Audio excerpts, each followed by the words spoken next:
De tempos em tempos, algo aparece no céu e desafia tudo o que achávamos entender sobre o cosmos. E um desses mistérios está cruzando o nosso sistema solar agora mesmo. Ele vem de muito longe, de uma estrela que talvez já nem exista mais. Um visitante interestelar que não segue as regras, não se comporta como deveria e parece brincar com as nossas certezas. Seu nome é 3I Atlas, e ele pode ser a chave para entendermos como o universo realmente funciona, ou para desafiar tudo o que sabemos sobre o cosmos. Desde que foi detectado, esse objeto vem deixando a comunidade científica confusa. Nada nele faz sentido. Sua cor, sua composição e até seu movimento desafiam a física como conhecemos. É um cometa diferente de tudo que já vimos, um viajante que veio de outro sistema estelar e que, por algum motivo, está nos mostrando que o espaço entre as estrelas é muito mais estranho e talvez muito mais vivo do que imaginávamos. Mas o 3I Atlas não é só mais um ponto brilhante cortando o céu. Ele é um lembrete de que, mesmo com toda a nossa tecnologia e telescópios, ainda somos exploradores tentando decifrar um universo que mal começamos a compreender. Cada detalhe desse objeto é uma pista, um pequeno fragmento da história de outro sistema estelar, moldado por leis que talvez sejam diferentes das nossas. Então, no vídeo de hoje, tentaremos entender um pouco mais esse objeto curioso e veremos o porquê dele ser tão diferente de tudo o que já vimos. Apertem os cintos, a partir de agora pegaremos carona no cometa interestelar 3I Atlas.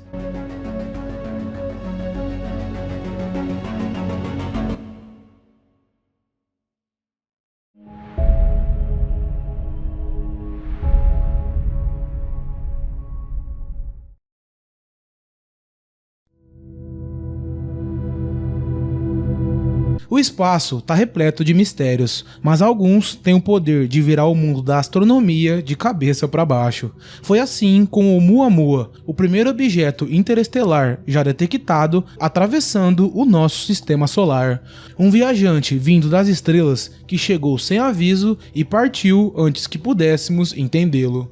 Depois veio o Borisov, um cometa mais, entre aspas, comportado, que pelo menos parecia seguir as regras conhecidas da física. Mas agora, uma visita recente desafia tudo o que achávamos saber: o 3I Atlas. Eu já fiz um vídeo sobre ele aqui no canal tem um tempo, mas desde então muita coisa aconteceu. O fato é que o 3I Atlas é estranho, parece estranho, se move de forma estranha e é feito de materiais ainda mais estranhos. E, apesar de todo o tempo que passamos estudando esse objeto, há agora o novo indício de que, na verdade, ele pode estar nos estudando há muito mais tempo. Tudo começa com algumas imagens recentes do 3I Atlas, capturada por astrofotógrafos no deserto remoto da Namíbia, no extremo sul da África. Esse já é um dos lugares mais escuros do planeta, mas os fotógrafos aproveitaram um eclipse lunar, quando a sombra da Terra bloqueia completamente a luz do Sol refletida pela Lua, criando, assim, o céu mais escuro possível, perfeito para observar o espaço profundo. Durante esse evento, eles poderiam ter apontado suas câmeras para qualquer direção, mas decidiram focar justamente no 3I Atlas, e o que viram foi chocante. O objeto brilhava em um tom verde intenso no céu noturno. O problema é que, com base no que sabemos sobre o 3I Atlas, ele não deveria estar verde, ou, pelo menos, não há uma explicação natural conhecida para isso. A principal teoria entre cientistas e astrônomos é que o 3I Atlas seja um cometa interestelar, em outras palavras, semelhante a qualquer outro cometa, com uma grande e brilhante nuvem de gás e poeira ao redor, chamada coma, e uma cauda longa, a característica mais famosa dos cometas. Mas há uma diferença: esse veio de outro sistema estelar, de algum ponto distante da galáxia, portanto era de se esperar que fosse um pouco diferente. O problema é que o 3I Atlas continua fazendo coisas que simplesmente não fazem sentido. Por exemplo, não é raro um cometa ficar verde. Isso acontece quando moléculas de carbono na coma são expostas à radiação ultravioleta do Sol. Especificamente, ocorre com o carbono diatômico, ou C2, que são apenas dois átomos de carbono ligados entre si. Assim, se o 3I Atlas fosse um cometa normal, ele teria muitas dessas moléculas e ficaria verde ao se aproximar da luz solar. Mas observações feitas há pouco tempo atrás, utilizando praticamente todos os grandes telescópios disponíveis, mostraram que o 3I Atlas é pobre em moléculas de carbono em cadeia, ou seja, não possui C2. Mesmo assim, ele brilha em verde. Por quê? Bom, ninguém sabe. Claro, sempre existe a explicação mais legal. Talvez os alienígenas simplesmente gostem da cor verde. Também sabemos que a coma do 3I Atlas está repleta de dióxido de carbono, ou CO2, formado por átomos de carbono ligados a oxigênio, que é algo completamente diferente de C2. Isso faz o objeto parecer muito brilhante, mas não deixaria verde. Além disso, a enorme quantidade de CO2 em comparação com H2O também é estranha, pois a maioria dos cometas possui muito mais água do que dióxido de carbono. E essa não é a única peculiaridade. A coma do 3I Atlas também contém níquel, um metal comum em cometas, mas não em grandes quantidades quando estão tão longe do Sol. Normalmente, o metal só evapora quando o cometa está muito próximo da estrela, onde há calor suficiente para vaporizá-lo. O curioso é que o 3I Atlas liberava níquel quando ainda estava entre Marte e Júpiter, longe demais para que isso acontecesse naturalmente. A menos, é claro, que você considere a hipótese de que o 3I Atlas seja uma nave alienígena. Afinal, motores de foguetes costumam ser feitos de ligas metálicas ricas em níquel, e quando queimam, liberam justamente níquel e CO2 nos gases de escape. No entanto, eu odeio dizer isso, mas provavelmente não são alienígenas. Mesmo assim, as estranhezas desse objeto não param por aí. Há algo um tanto esquisito também em seu movimento pelo sistema solar.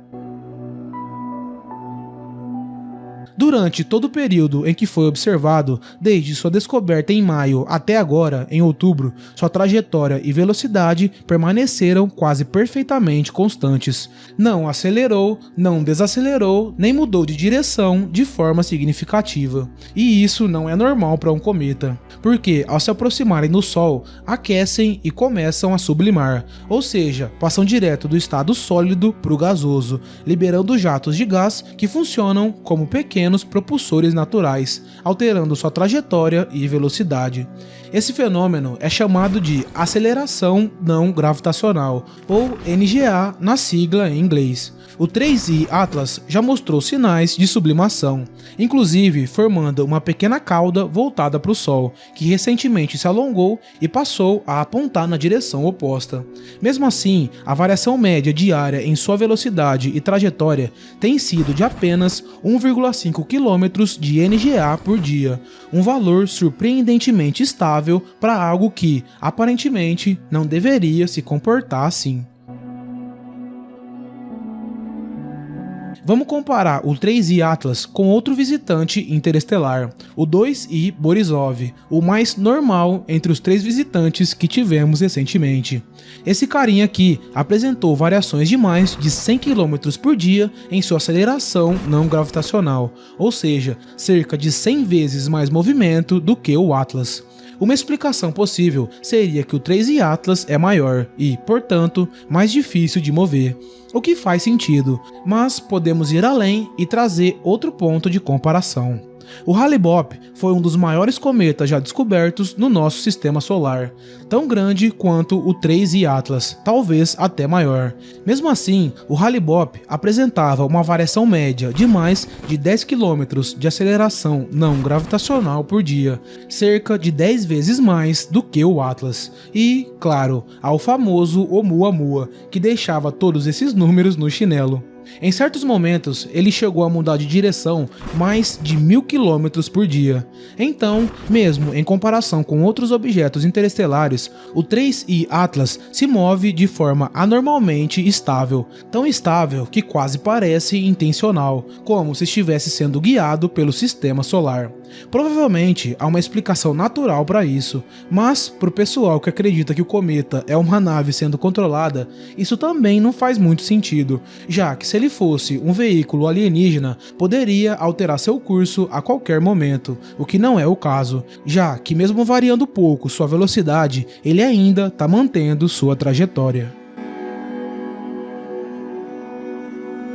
Atualmente, as previsões indicam que o 3I Atlas deve passar pelo lado oposto do Sol em relação à Terra quando atravessar o sistema solar interno, ou seja, não poderemos vê-lo de perto, e ele tampouco nos verá, a menos que, de alguma forma, consiga reduzir sua velocidade ao passar pelo Sol e nos espere do outro lado, o que eu acho meio difícil.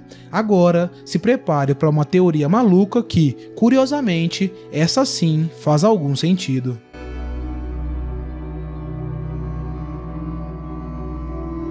Você já ouviu falar do sinal UOL? Bom, ele foi detectado em 1977 por astrônomos da Universidade Estadual de Ohio, que utilizavam o radiotelescópio Big Ear, literalmente uma grande orelha voltada para o cosmos, captando sons estranhos vindos do espaço. Em um determinado dia, eles encontraram algo tão incomum que o pesquisador responsável apenas escreveu UAU no papel do registro, e o nome pegou. O motivo da empolgação foi um potente e estreito sinal de rádio que durou 72 segundos e veio das profundezas do espaço. Sabemos que ele não teve origem em nenhuma tecnologia humana, nem no Sol ou em qualquer planeta do sistema solar. Tudo o que se sabe é que o sinal veio da direção da constelação de Sagitário. O primeiro detalhe impressionante do sinal UOL é a quantidade absurda de energia necessária para emitir uma frequência de rádio tão precisa através do espaço interestelar. Se ele tivesse sido criado por alienígenas, seria preciso uma civilização tão avançada que pudesse aproveitar a energia de toda uma estrela. E, se fosse um fenômeno natural, então teria que ter sido gerado por alguma atividade dentro de uma estrela. O segundo ponto importante envolve o hidrogênio, o elemento mais abundante do universo. Existe algo chamado linha de hidrogênio, uma linha espectral emitida naturalmente por átomos de hidrogênio. A frequência de rádio dela é de 1420,4 MHz. E adivinha qual era a frequência exata do sinal UOL? 1420,4 MHz. Ou seja, se alguém quisesse enviar uma mensagem simples e universal para ser reconhecida por qualquer civilização científica, esse seria o jeito perfeito de fazer isso. E, nos 50 anos desde então, nunca mais foi detectado outro sinal parecido. Agora vem a parte interessante. Astrônomos conseguiram reconstruir a trajetória do 3I Atlas, e tudo indica que ele também veio da direção da constelação de Sagitário, a mesma região de onde veio o sinal UOL. Na verdade, as coordenadas de onde o 3I Atlas estaria em 1977 batem quase que exatamente com a direção em que veio o sinal UOL. Uma coincidência e tanto. Isso fez alguns se perguntarem se, talvez, a verdadeira origem do sinal UOL não fosse uma estrela distante, mas sim o nosso visitante interestelar 3I Atlas, que em 1977 estaria nos confins do sistema solar, além da órbita de Plutão. Talvez, quem sabe, ele só quisesse avisar que estava a caminho. Claro, isso é apenas uma hipótese que nunca foi comprovada e provavelmente nunca será, mas também nunca foi refutada. E é justamente isso o mais importante ao estudarmos o 3I Atlas. Objetos como esse exigem que mantenhamos a mente aberta para as infinitas possibilidades do universo. A verdade está lá fora e aparentemente está vindo na nossa direção.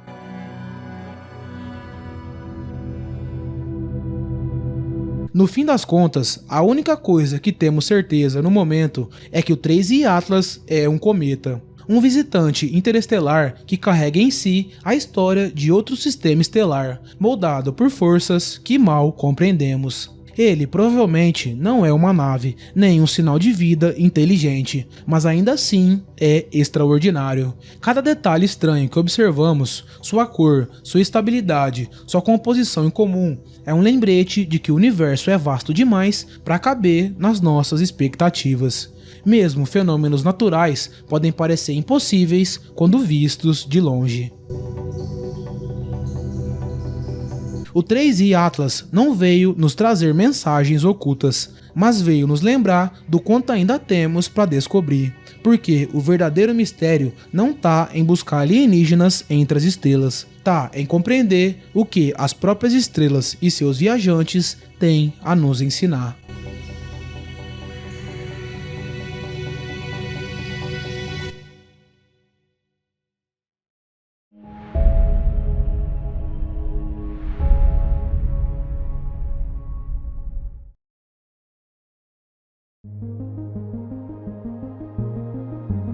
Nos últimos meses, esse objeto aqui furou a bolha e despertou demais o interesse das pessoas, o que não acontece na astronomia tem um tempo. Diversos canais do YouTube, sites e até a comunidade científica estão fervendo com ideias, hipóteses, refutações e gráficos sobre esse objeto interestelar. Tudo gira em torno de um pequeno ponto atravessando o sistema solar, um ponto que, aparentemente, se recusa a se comportar como deveria. Esse é o cometa interestelar 3i Atlas, o terceiro objeto já identificado vindo de fora do nosso sistema solar, e a cada nova observação ele vai revelando seus segredos aos poucos.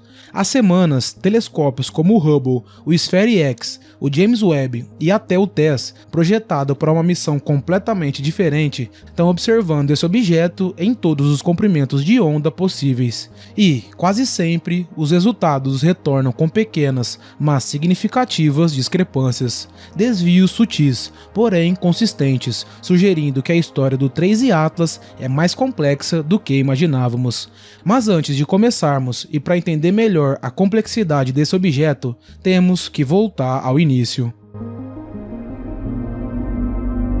Em 1º de julho de 2025, o sistema de alerta Atlas, no observatório de Rio Hurtado, no Chile, detectou o que parecia ser apenas mais um cometa.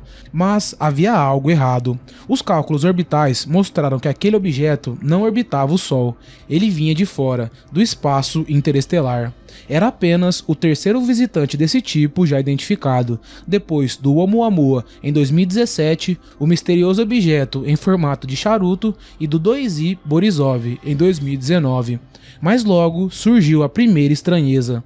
Ao revisarem imagens antigas do telescópio espacial TESS, os astrônomos perceberam que o cometa já era visível em maio, quando estava a cerca de 6 vezes a distância entre a Terra e o Sol, algo em torno de 900 milhões de quilômetros. E o que chamou mais atenção nessa observação foi que a essa distância, cometas normalmente estão adormecidos, longe demais do Sol para mostrar qualquer sinal de atividade. Mas o Atlas, contrariando tudo, já estava ativo, envolto por uma nuvem de gás, como se tivesse ligado antes da hora, violando assim as regras que conhecíamos. Isso mostrou que precisávamos de mais dados, então era hora de ativar o telescópio mais poderoso da história. Quando o telescópio espacial James Webb finalmente apontou seus poderosos olhos infravermelhos para o Atlas, os cientistas ficaram boquiabertos. O cometa estava expelindo dióxido de carbono e não vapor d'água, como era esperado. Isso é tecnicamente possível, mas extremamente improvável. A proporção entre dióxido de carbono e água era de 8:1. Nos cometas do nosso sistema solar, mesmo os mais ricos em CO2, essa proporção raramente passa de 1:1.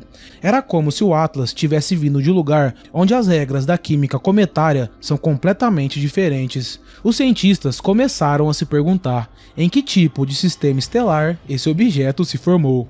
Mas as surpresas não param por aí. O espectrógrafo revelou linhas intensas de níquel atômico, enquanto o ferro parecia quase ausente. Nos cometas do nosso sistema, esses dois elementos sempre aparecem em proporções semelhantes, mas, nesse caso, não. Especialistas em astroquímica sugeriram que o núcleo poderia ser diferenciado, com zonas ricas em metal que foram destruídas ou removidas. Outros, mais cautelosos, acham que estamos vendo fenômenos superficiais ainda não compreendidos, interações entre radiação, gás e poeira que imitam uma anomalia química sem precisar de explicações exóticas. Mesmo assim, toda tentativa de normalizar o 3I Atlas acaba falhando. Dados de polarimetria obtidos pelo Very Large Telescope trouxeram outro paradoxo.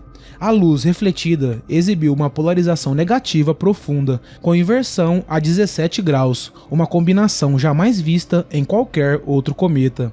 É como se as partículas da coma fossem feitas de algo totalmente diferente. Grãos ocos, talvez, ou algum tipo de poeira exótica que espalha a luz de forma caótica. Cada nova hipótese soa mais absurda que a anterior, mas os dados estão lá, sólidos, verificáveis e reproduzidos por diferentes observadores.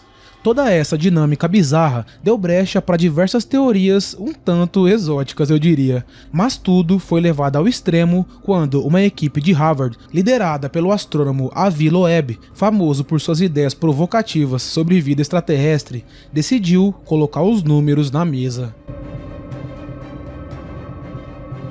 Eles começaram a reunir dados de 227 observatórios ao redor do mundo, acumulando milhares de medições precisas da posição do cometa. O objetivo era simples: descobrir sua massa real. E para isso é usada uma dinâmica cometária bem famosa, a aceleração não gravitacional. Quando um cometa se aproxima do Sol e começa a expelir gás como uma chaleira em ebulição, esses jatos funcionam como minúsculos motores de foguete, o empurrando levemente para fora da trajetória. É um efeito sutil, mas mensurável. Quanto mais leve o cometa, maior o desvio. É física pura. Como analogia, tenta soprar uma bola de futebol e depois uma bola de boliche. Qual delas se move mais? Pois é, o Atlas mal se mexe.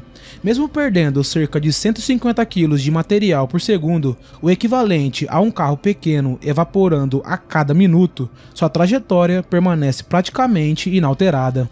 A conclusão é direta. Para resistir a esse empuxo, o cometa precisa pesar ao menos 33 bilhões de toneladas. Isso o tornaria 3.000 vezes mais massivo que Borisov e 300.000 vezes mais pesado que Oumuamua. Diante desses números, Avi Loeb não hesitou em fazer a pergunta que gelou a espinha de muitos colegas. Se o Atlas é realmente tão grande, onde estão todos os objetos menores que deveríamos ter encontrado até agora? Aqueles do tamanho de Oumuamua e Borisov. Segundo as estatísticas do estudo e o que sabemos sobre a distribuição de tamanhos no espaço, deveríamos ter visto pelo menos 100.000 visitantes pequenos antes de toparmos com um gigante assim. Ao invés disso, vimos apenas 2. Possível, sim, mas extremamente improvável. E foi aí que Loeb lançou a bomba que correu o mundo. Devemos ao menos considerar a possibilidade de que ele não seja um objeto natural. Mas calma, antes que alguém se empolgue demais, é bom deixar claro, o estudo não diz que se trata de uma nave alienígena. O que ele defende é que estamos diante de um objeto que quebra tantas expectativas que deveríamos, ao menos, verificar se há sinais de artificialidade. Obviamente, essas declarações não passaram despercebidas. Tom Statler, um dos cientistas-chefe da NASA, tratou de jogar um balde de água fria, dizendo, de forma resumida, que o 3I Atlas se comporta como um cometa e faz tudo o que cometas fazem, só é um pouco excêntrico. Seguindo essa linha, a NASA reforçou que há explicações perfeitamente naturais para todas as anomalias. A química em comum pode indicar que ele foi formado em um sistema estelar com proporções de elementos diferentes dos nossos. O tamanho colossal, talvez os objetos menores se desintegrem durante as longas viagens interestelares e apenas os grandes sobrevivam. Mas e os níveis de níquel? Bom, existem processos naturais que podem separar metais sob condições extremas. De qualquer forma, se tratando de cometa ou nave alienígena, o fato é que nunca vimos nada igual.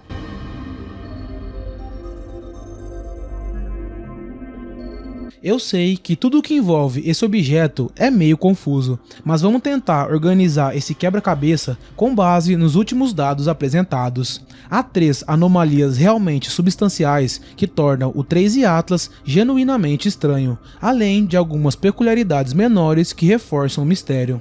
A primeira é a química totalmente fora do padrão. A proporção CO2H2O de 8:1 é absurdamente alta. Não é apenas um pouco diferente, é algo jamais observado em qualquer cometa conhecido. Isso indica que o Atlas se formou sob condições radicalmente distintas, talvez em um sistema estelar com temperaturas e pressões que nunca modelamos, ou em torno de uma estrela muito diferente do nosso Sol. A segunda é a polarização da luz. A polarização depende da estrutura física dos grãos de poeira, como forma, porosidade e composição. Os valores do Atlas são menos 2,7%, com inversão a 17 graus. Traduzindo, estão literalmente fora de qualquer escala conhecida. É como se a poeira tivesse uma estrutura cristalina ou geométrica inexistente em nosso sistema solar. E a terceira é o paradoxo estatístico da sua massa. Se ele realmente pesa 33 bilhões de toneladas, há um problema matemático sério. É como encontrar uma baleia num lago onde, até agora, só pescamos tilápias. As estatísticas dizem que isso é praticamente impossível, a menos que estejamos completamente errados sobre a população interestelar, ou exista algum mecanismo que destrua objetos pequenos e preserve apenas os grandes. Nesse caso, o Atlas pertenceria a uma categoria totalmente diferente de viajantes cósmicos. Entre as peculiaridades, entre aspas, menos estranhas, há sua atividade precoce, visível já a 6 unidades astronômicas, algo raro, mas já explicável pela abundância de CO2. Já o níquel anômalo, embora curioso, não é decisivo. E há ainda seu alinhamento quase perfeito com o plano da eclíptica, uma coincidência cuja probabilidade é de 1 em 500. Minha opinião? Bom, acredito que o Atlas é genuinamente anômalo, mas por razões naturais que ainda não compreendemos. Não há indícios de artificialidade, nenhum sinal de rádio, nenhuma aceleração impossível ou mudança drástica de trajetória. Mas a verdade é que claramente esse é um objeto formado em condições muito diferentes das que conhecemos. O verdadeiro mistério é: será que ele veio de um sistema estelar com química radicalmente distinta da nossa, ou passou por processos interestelares que nunca consideramos possíveis?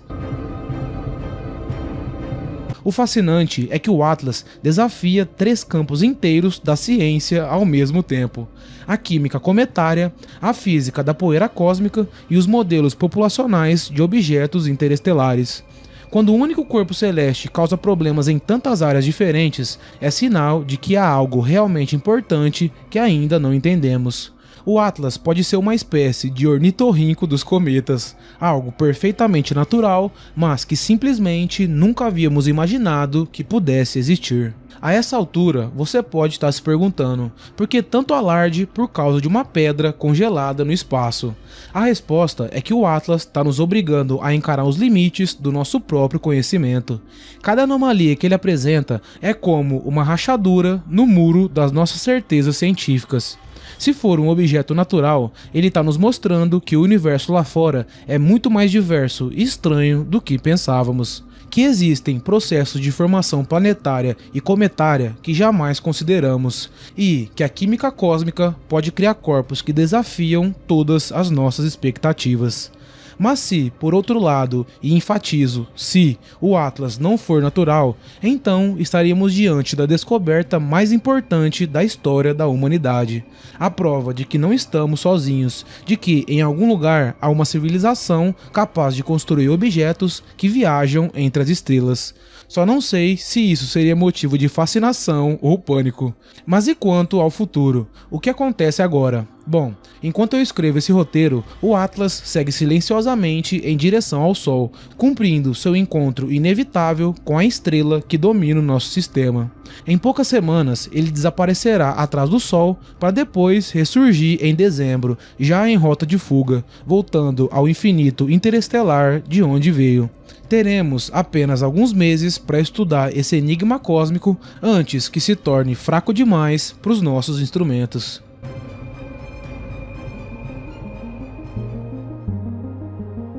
Os dados da passagem próxima a Marte ainda estão sendo analisados. As observações do James Webb continuam revelando novos detalhes sobre sua composição química. Radiotelescópios estão escutando. Computadores processam números sem parar. Teóricos elaboram modelos cada vez mais exóticos.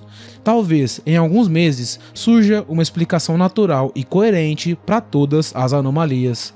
Talvez descobriremos que o Atlas veio de um sistema estelar com uma química tão diferente da nossa que gere cometas que parecem impossíveis.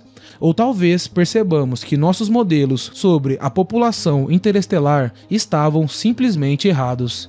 E talvez, apenas talvez, nos deparemos com algo que obrigue a reescrever os livros de astronomia. Não necessariamente no sentido de encontramos alienígenas, mas no de que o universo é ainda mais estranho, vasto e maravilhoso do que ousamos imaginar. Por enquanto, tudo que podemos fazer é observar, medir e analisar. Seguir os dados onde quer que eles levem, sem preconceito, mas também sem incredulidade. É assim que a ciência avança, um passo de cada vez, uma medição de cada vez, e um mistério de cada vez. E enquanto observamos essa rocha alienígena atravessar o espaço, percebemos que as descobertas não param por aí. Em Marte, a NASA acaba de anunciar algo que pode mudar para sempre a forma como enxergamos a vida no cosmos: a possível evidência de micróbios fossilizados em uma rocha marciana. Pequenos pontos escuros que podem ser nada mais, nada menos do que os vestígios de uma antiga biosfera marciana. A primeira prova concreta de que a vida não pode ser exclusividade da Terra.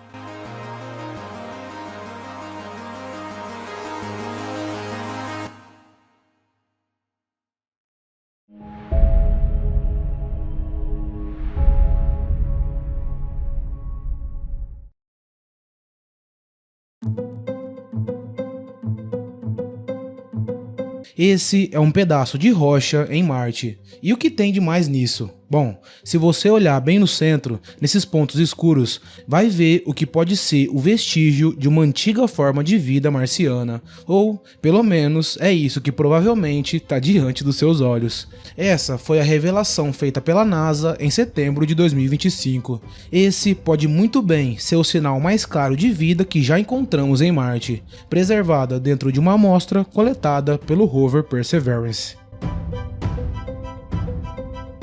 Mas afinal, o que há nesses pontos que nos faz pensar que a vida pode ter existido em outro planeta? Já temos o que é necessário para cravar que Marte já possuiu vida? Bom, essa é uma questão complexa, mas hoje vamos tentar entender. Primeiro, é importante falar onde essa rocha foi encontrada.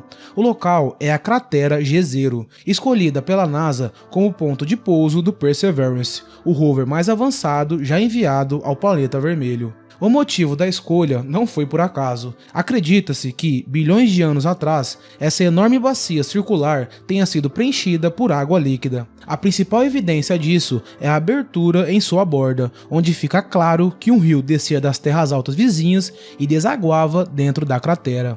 Foi justamente na foz desse rio que o Perseverance pousou em 2021, o lugar onde a NASA acreditava tá a maior chance de encontrar indícios como os que vemos agora. Se a vida existiu em Marte, seria em um ambiente como esse, mas isso não significa que seria fácil de encontrar. Foram necessários 3 anos de exploração até que o rover se deparasse com uma rocha estranha saindo da poeira. O que torna essa rocha tão especial é o padrão escuro e repetitivo que se espalha por sua superfície. Apesar do zoom dado nessa imagem, as manchas são bem pequenas, com as maiores possuindo apenas 1 ou 2 milímetros de diâmetro. Isso significa que a vida responsável por esse padrão, obviamente, era microscópica. O que o rover pode detectar são apenas as evidências de que eles já existiram, aquilo que deixaram para trás. E é justamente isso que os pontos escuros parecem representar, um resíduo produzido por atividade microbiana. Em termos simples, seria como se fosse excremento fossilizado de micróbios marcianos. Pelo menos essa é a hipótese mais provável até agora.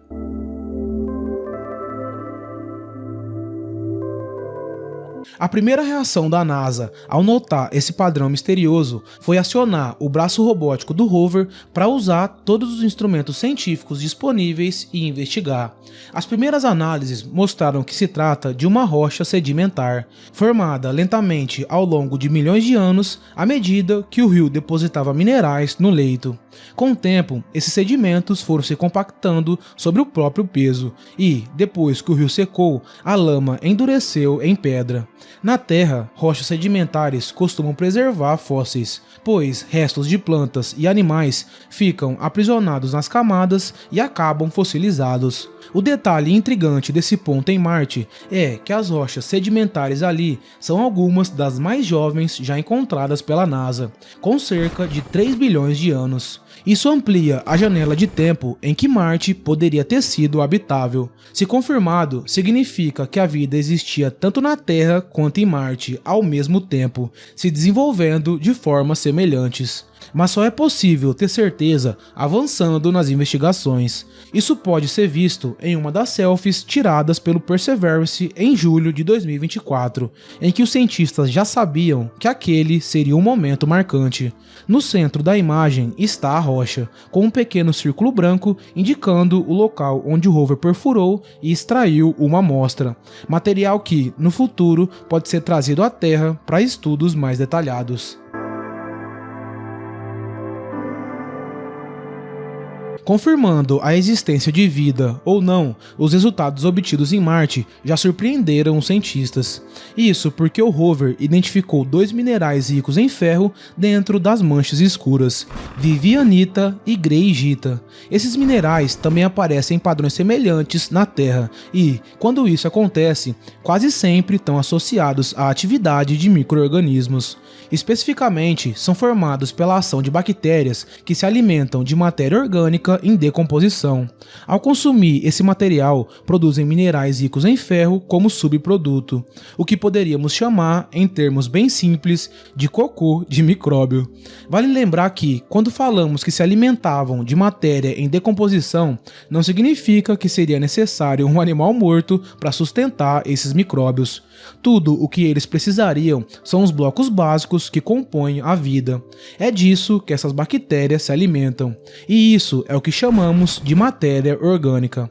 Agora, vale a pena refletir sobre algo. 96% da massa do seu corpo é composta por apenas 4 elementos principais, combinados de diferentes maneiras. Esses ingredientes são oxigênio, carbono, hidrogênio e nitrogênio. Nós sabemos que Marte contém matéria orgânica, encontrada principalmente em crateras, onde impactos de asteroides as trouxeram à superfície. Mas uma grande quantidade desses compostos também foi identificada dentro da mesma rocha com as manchas escuras. Só que, por si só, a presença de compostos orgânicos não significa que exista vida. Por isso, a busca por mais evidências continuou, e é justamente aí que entram a vivianita e a greigita. Agora temos os ingredientes da vida e também o subproduto da vida. Então, agora, para ligar os pontos, basta concluir que há vida em Marte, certo? Bom, não é exatamente isso que a NASA está dizendo. Eles estão sendo cautelosos, mantendo um tom de otimismo cuidadoso, mas sem afirmações definitivas. E há uma boa razão para tanta prudência.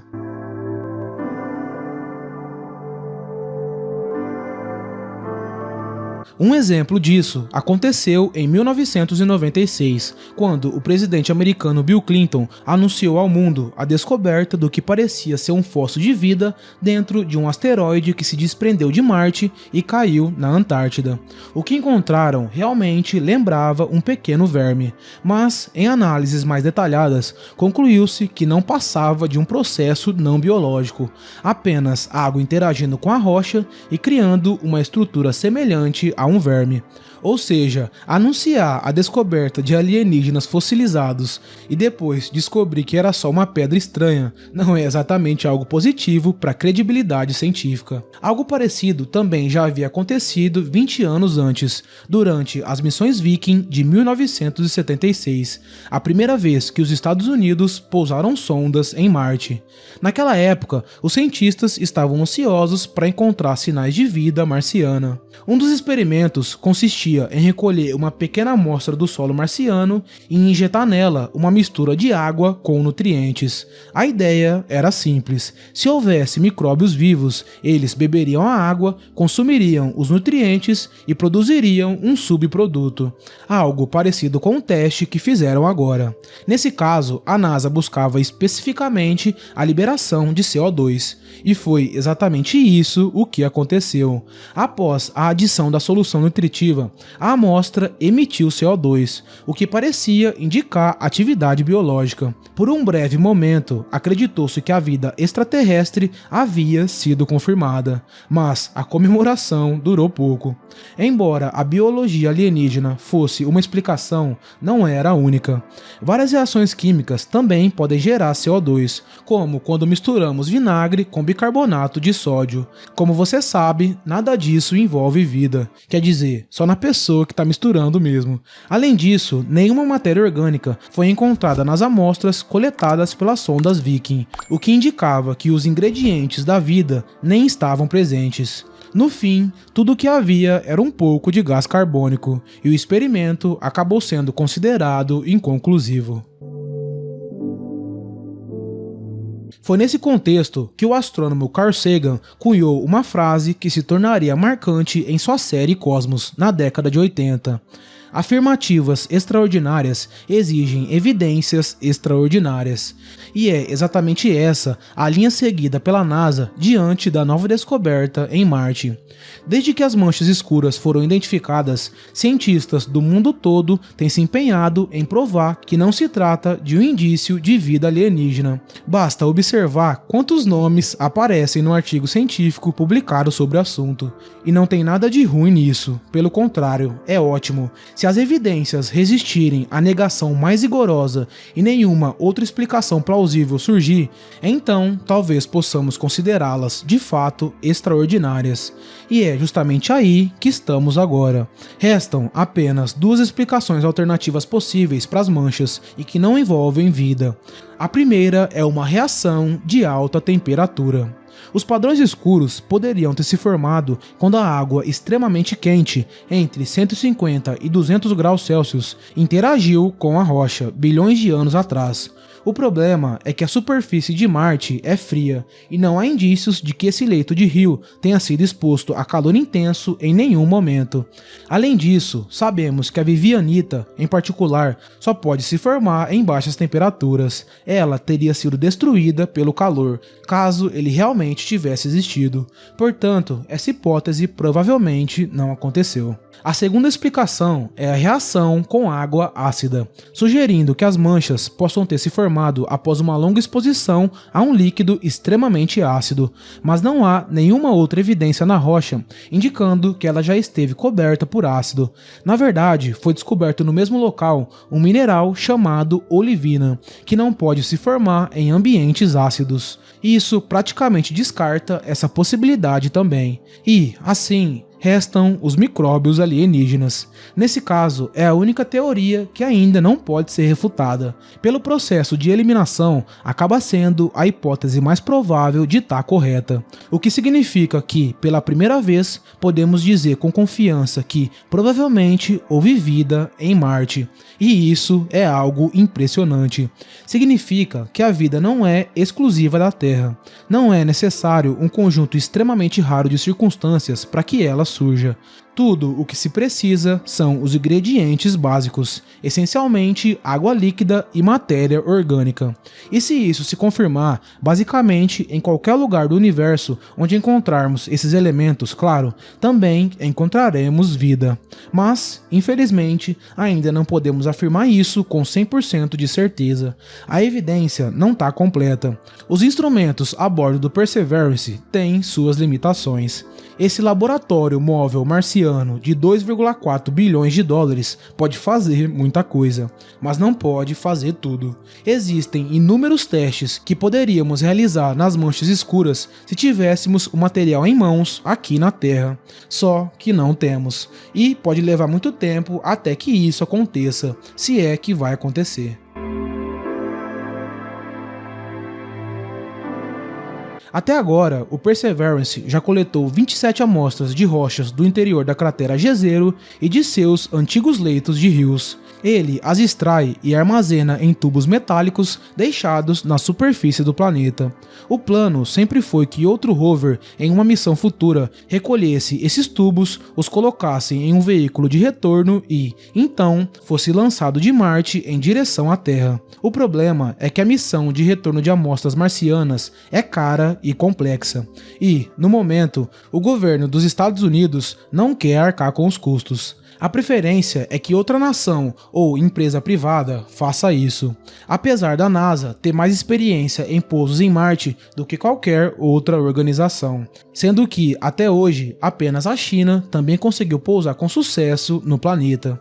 E adivinha, são justamente os chineses que têm sua própria missão de retorno programada. O lançamento está previsto para 2028, com chegada das amostras à Terra em 2032. Eles têm recursos financeiros e, provavelmente, a capacidade técnica para realizar a missão. E agora também sabem exatamente onde procurar as primeiras evidências concretas de vida extraterrestre.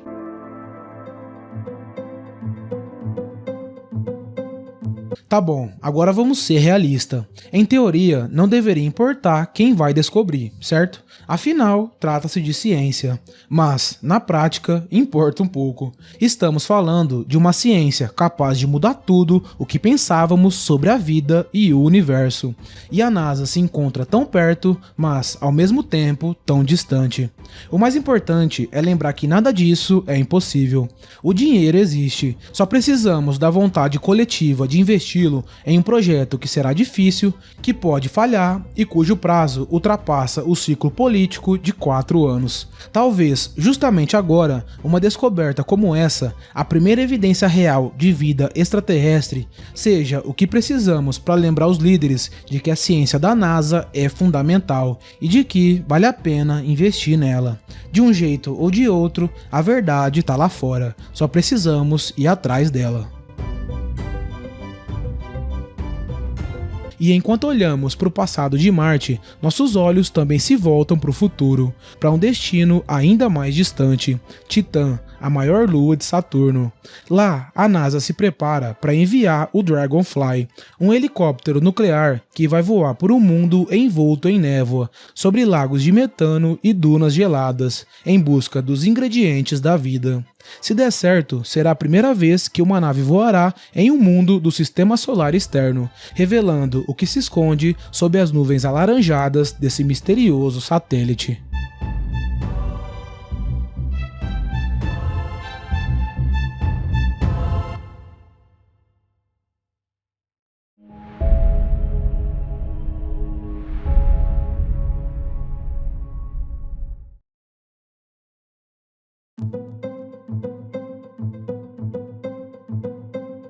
Sob as densas e alaranjadas nuvens de Titã, a maior lua de Saturno, se esconde um dos maiores mistérios do sistema solar.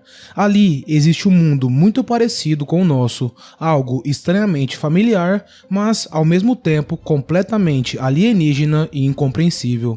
Então, naturalmente, a única forma de descobrir de fato o que acontece lá é pousar no satélite e investigar pessoalmente. E é exatamente isso que a NASA pretende fazer com a missão Dragonfly, um helicóptero movido a energia nuclear que voará por Titã em busca de sinais de vida alienígena.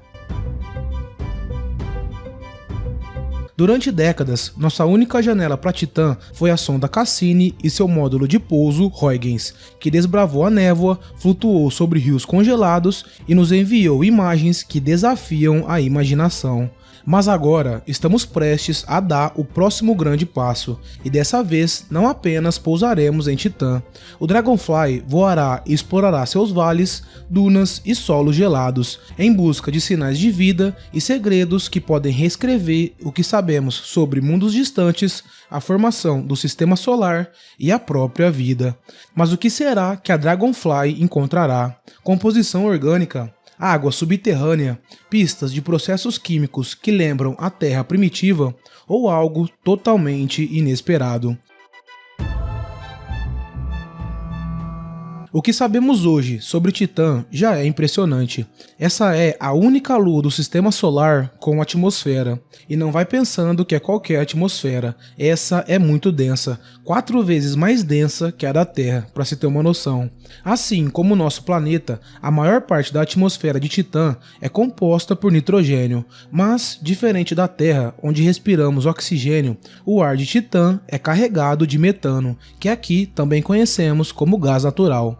Graças a essa atmosfera espessa, o pouco calor que chega do Sol distante é mantido no planeta, mas não vai pensando que a temperatura aqui é agradável. Em Titã faz em média menos 179 graus. Mas se não fosse a atmosfera, ia ser pior, vai por mim. À medida que nos aproximamos da superfície, o metano se torna cada vez mais frio, até se liquefazer e cair como chuva sobre um solo de gelo duro como granito. O resultado são rios, lagos e mares de metano correndo pela superfície de Titã, a tornando o único mundo conhecido além da Terra com ciclo hidrológico ativo e líquidos estáveis na superfície. Assim como a Terra, Titã apresenta ambientes variados. Além das margens rochosas de seus mares, há vastos desertos ao longo do Equador com longas dunas moldadas pelo vento. Mas essas dunas não são feitas de areia, são partículas orgânicas granulares que também caíram do céu e se depositaram sobre o gelo congelado. Ainda não temos respostas definitivas sobre a origem desse material, sua composição exata ou se, em condições adequadas, poderia sustentar alguma forma de vida. Ah, e por falar em vida, Titã possui água, e muita água. Existe um oceano líquido sob a superfície, misturado a grandes quantidades de sal, o que impede seu congelamento. Muitos pesquisadores acreditam que, eventualmente, a água irrompe da superfície, como lava saindo de um vulcão. Além disso, a presença de poucas crateras de impacto indica que a superfície da Lua está em constante transformação e renovação, assim como a Terra. Quando combinamos todos esses elementos, água, nitrogênio, carbono e moléculas orgânicas, encontramos os ingredientes certos para a vida como conhecemos. Mas o ambiente de Titã sugere que a vida, pelo menos na forma como conhecemos, não poderia existir ali. Ainda assim, sabemos que há muito sobre o universo e a natureza da vida que desconhecemos. Então, tomara que essa nova empreitada em Titã traga novas respostas promissoras.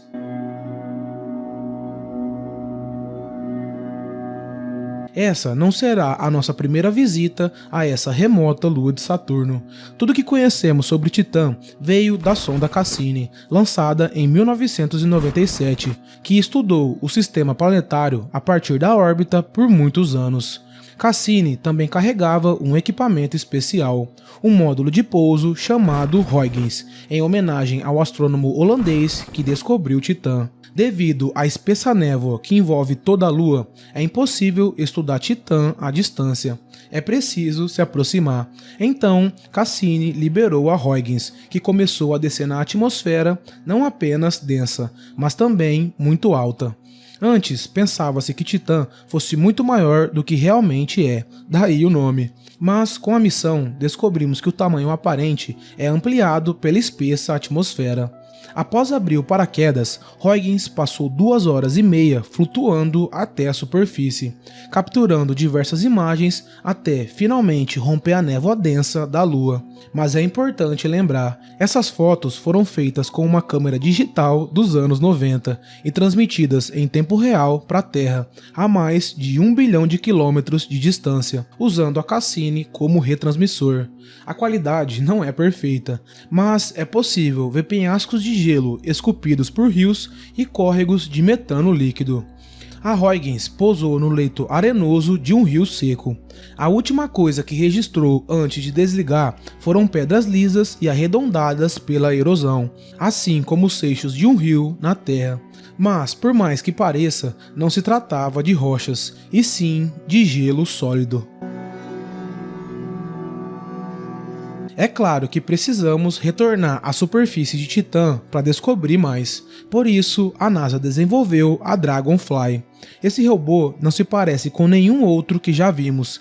Ele é, na verdade, um drone de última geração, do tamanho de um SUV e que possui múltiplas hélices. A única outra região extraterrestre onde algo já voou foi Marte, que tem apenas 37% da gravidade terrestre e menos de 1% da densidade da nossa atmosfera. A capacidade de voo do drone Ingenuity no planeta vermelho foi uma surpresa, e ele completou 72 missões em 3 anos, permitindo que a NASA aprendesse muito sobre pilotar drones a milhões de quilômetros de distância.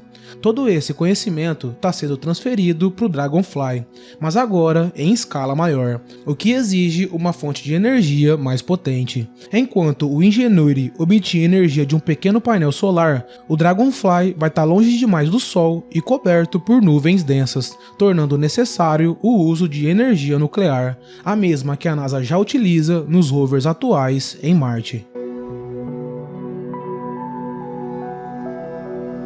O Dragonfly utiliza a mesma tecnologia que Curiosity usou em 2011. Não se trata de um reator nuclear como os que vemos em usinas. Esses exploradores do espaço profundo usam um gerador termoelétrico de radioisótopos, basicamente um bloco de plutônio radioativo que gera calor à medida que se degrada, e o gerador então converte esse calor em eletricidade. O Dragonfly mede pouco mais de 3 metros de comprimento e pesa cerca de 450 kg na Terra, mas devido ao tamanho relativamente pequeno de Titã, a gravidade lá será apenas 14% da gravidade terrestre, muito próxima à da Lua. Essa baixa gravidade, combinada com a densa atmosfera, torna o voo em Titã extremamente eficiente e prático como meio de locomoção. Como vimos, esse robô é um octocóptero, com 8 hélices de pouco mais de 1 metro de diâmetro cada. Esse design oferece redundância. O drone não precisa realmente de 2 hélices em cada canto para voar, mas se uma quebrar, a missão não será comprometida, e isso é essencial, já que se trata de uma operação longa e extremamente cara. O projeto Dragonfly está em desenvolvimento desde 2017 e, na verdade, é uma evolução de um plano anterior que previa enviar um balão que flutuaria sobre Titã. Como na maioria das missões complexas de exploração espacial, os cronogramas são difíceis de prever, mas o Dragonfly já tem uma janela de lançamento marcada para julho de 2028, com o Falcon Heavy da SpaceX reservado para o transporte. Chegar até Titã em um tempo razoável não será fácil, mesmo com um veículo de lançamento poderoso como o Falcon Heavy. Por isso, a nave passará uma segunda vez pela Terra, onde fará uma manobra orbital para garantir impulso gravitacional, e só então seguirá em direção a Titã. Toda essa trajetória deve levar cerca de 6 anos, com o Dragonfly chegando em Saturno a 1,2 bilhão de quilômetros da Terra em 2034. A aproximação final a Titã será uma entrada balística direta, ou seja, o veículo não entrará em órbita antes de descer, será como disparar um projétil. Após se separar do estágio de cruzeiro, a cápsula de entrada será basicamente um escudo térmico com uma cápsula transparente na parte superior. O escudo será muito semelhante ao usado pelo rover Perseverance ao pousar em Marte em 2021. A fase de aquecimento durante a entrada deve durar cerca de 6 minutos, o primeiro momento de grande tensão. Assim como nos rovers de Marte, após a cápsula entrar na atmosfera de Titã, um paraquedas supersônico será aberto para reduzir a velocidade. Nessa fase inicial, a descida será relativamente tranquila. Dragonfly passará cerca de 80 minutos descendo com esse paraquedas. Quando estiver em velocidade segura, o escudo térmico será ejetado e o paraquedas principal será aberto, com a fase final de descida durando mais 20 minutos. Mas calma que não acabou ainda. A apenas 1.300 metros da superfície de Titã, a tensão aumenta novamente. Dragonfly não pousará com o paraquedas. Seguindo o mesmo perfil recente de landers em Marte, ele se soltará do paraquedas e acionará seu próprio sistema de propulsão. Em Marte, isso é feito por retrofoguetes, mas em Titã serão hélices. É um verdadeiro teste de fogo, ou funciona imediatamente ou o drone cairá como uma pedra. Bom, mas vamos ser otimistas e presumir que tudo ocorra de forma perfeita. O Dragonfly fará uma descida controlada até pousar suavemente. A zona de pouso escolhida está na região chamada Shangri-La, referência a um local fictício nos Himalaias tibetanos, descrito no romance Horizonte Perdido de 1933. O pouso será em um terreno plano, cercado por gigantescas dunas de areia. Elas têm entre 1 e 2 km de largura, 100 metros de altura e se estendem por centenas de quilômetros. E como vimos, aqui a areia não é feita de silicatos como na Terra, mas de hidrocarbonetos sólidos que caem do céu, algo parecido como neve granulada, mas feita de gasolina. E esse, inclusive, é o cheiro que sentiríamos por lá, gasolina com toques de peixe podre. Como o carbonato é a base da vida como conhecemos, esses grãos são considerados compostos orgânicos. Isso não significa que estejam vivos, mas indica que poderiam se tornar vivos em condições adequadas. Quais seriam essas condições ainda é incerto, mas se esses compostos orgânicos se misturarem com a água subterrânea de Titã, talvez haja algo vivo ali. Esse será o foco inicial das investigações do Dragonfly. Embora o drone se desloque pelo ar, sua ciência mais importante será feita no solo. O principal instrumento é uma broca, que perfura o chão congelado para criar uma poeira solta. Essa poeira será aspirada pelo drone e depois transportada por tubos até um dispositivo de coleta de amostras. Cada amostra será armazenada em um pequeno recipiente individual, que depois será levado a um aparelho que dispara laser sobre o material, quebrando em moléculas individuais para uma análise detalhada. Assim, as moléculas podem ser identificadas. Caso a amostra seja, vamos dizer, interessante, o recipiente será transportado para um forno dentro do Dragonfly, que vaporiza as moléculas, as transformando em gás. Esse gás pode então ser ainda mais analisado, separado e estudado detalhadamente para determinar sua composição química específica. O que os cientistas buscam são bioassinaturas, sinais de vida bacteriana primitiva. A ideia é que as condições atuais de Titã sejam muito semelhantes ao que acreditamos ter sido a Terra primitiva, quando hidrocarbonetos caíam do céu e se combinavam com água, formando a sopa primordial da qual toda a vida emergiu. Pelo menos essa é a teoria. Para conduzir essa pesquisa, o Dragonfly passará 3 anos terrestres ou 764 dias de Titã saltando pela superfície, voando sobre dunas e pousando nos vales entre elas. Espera-se que o drone percorra mais de 180 km e explore 24 locais únicos. O Dragonfly basicamente irá decolar uma vez por dia em Titã, ou seja, a cada 16 dias terrestres, viajando sob a luz do dia e pousando novamente para coletar amostras e analisá-las até o próximo amanhecer. Isso significa que a maior parte do tempo será passado na superfície, realizando medições e transmitindo dados de volta à Terra.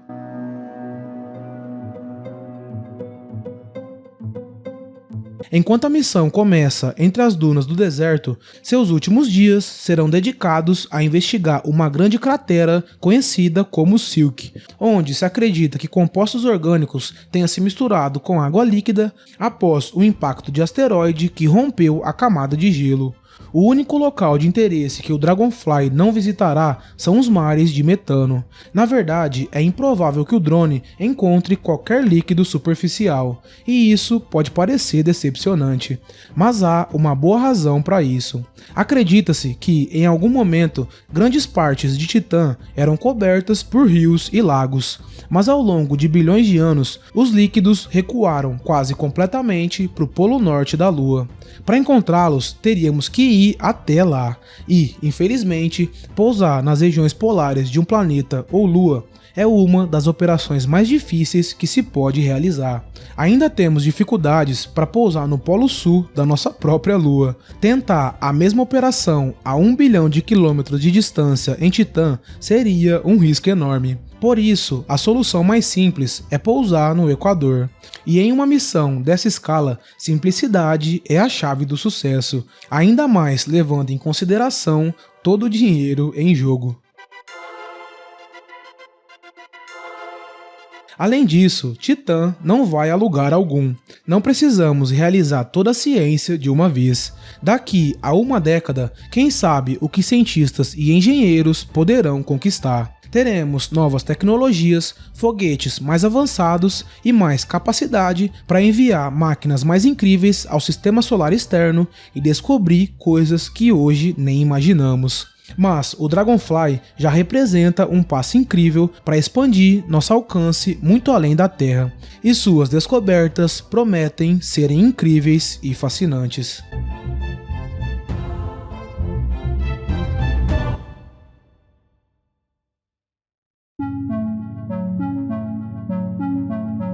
No fim das contas, talvez o 3i Atlas não seja apenas um objeto cruzando o sistema solar. Talvez ele seja um lembrete silencioso de que o universo ainda guarda segredos que nem sonhamos compreender. Cada partícula que se desprende de sua superfície é um fragmento de outro mundo, uma mensagem vinda das estrelas, atravessando o tempo e o espaço para nos dizer: ainda há muito a descobrir. E, enquanto observamos esse visitante desaparecer no horizonte, percebemos o quanto já avançamos. Hoje, somos capazes de detectar sinais vindos de outro sistema estelar, analisar amostras de um planeta vizinho e planejar o voo de uma nave em um mundo coberto por metano a mais de 1 bilhão de quilômetros da Terra. Tudo isso em menos de um século de exploração espacial. Em Marte, as pequenas manchas escuras na superfície de uma rocha podem representar algo imenso, a confirmação de que a vida não é uma raridade cósmica, mas uma consequência natural da própria existência do universo. E, se a vida realmente floresceu ali, então não estamos sozinhos, nunca estivemos. O mistério do 3i Atlas, as rochas marcianas e o futuro voo em Titã são capítulos diferentes de uma mesma história. A história da nossa busca incessante por compreender o universo e o nosso lugar dentro dele. Depois de tudo o que vimos, fica claro que cada nova descoberta não é o fim de um mistério, mas o começo de outro. Obrigado.